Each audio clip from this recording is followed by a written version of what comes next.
Hey there, this is 8482 Media. We're going to be doing a quick guide for you. It'll be an easy, quick tutorial on how to export your final video in Premiere Pro, how to do it correctly and get it to the right file you choose to and you want to move it to. So right here, I'll show you two ways of doing that. So first, what you want to do to start off is click and select the portion of your video project you want to export.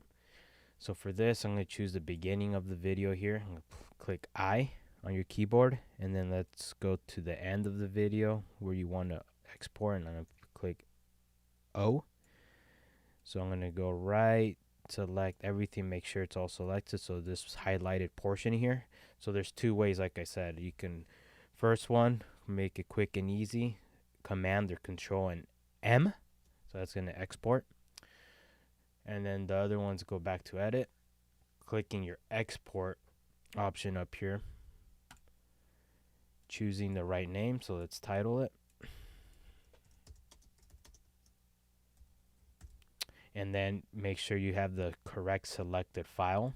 You get to choose, open this up, this is where it's going to go to, and then you can title it there again. So this is the title of the project you're going to be exporting. So is the location's correct, that's where I want it to go. Preset, so it's already have it set at match search adaptive high rate, bit rate. And then format, it's H.264, so that's what I have at the moment. So that's up. And then you can see here on the timeline of your whole project on Premiere Pro, that's this portion right there. It's already highlighted, so you can double check, make sure there's no mistakes, and you know this is exactly what you want to export. And just simply clicking export, waiting. It could take for a few seconds to a few minutes, depending how long the file is.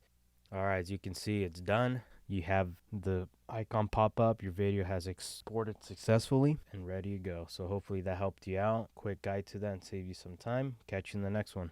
Peace.